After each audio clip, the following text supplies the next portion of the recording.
ನಮಸ್ಕಾರ ಸ್ನೇಹಿತರೆ, ಇಂದು ನಾವು SGM ಸ್ಪೈಸಸ್ನಲ್ಲಿ ರಸಂ ಪುಡಿಯನ್ನು ಯಾವ ರೀತಿ ಮಾಡೋದು ಅಂತ ನೋಡೋಣ.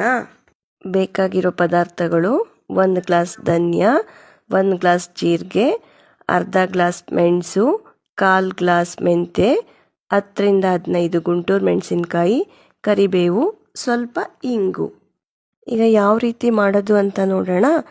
ಧನಿಯಾವನ್ನು ಡ್ರೈ ರೋಸ್ಟ್ ಮಾಡ್ಕೊಳ್ಬೇಕು.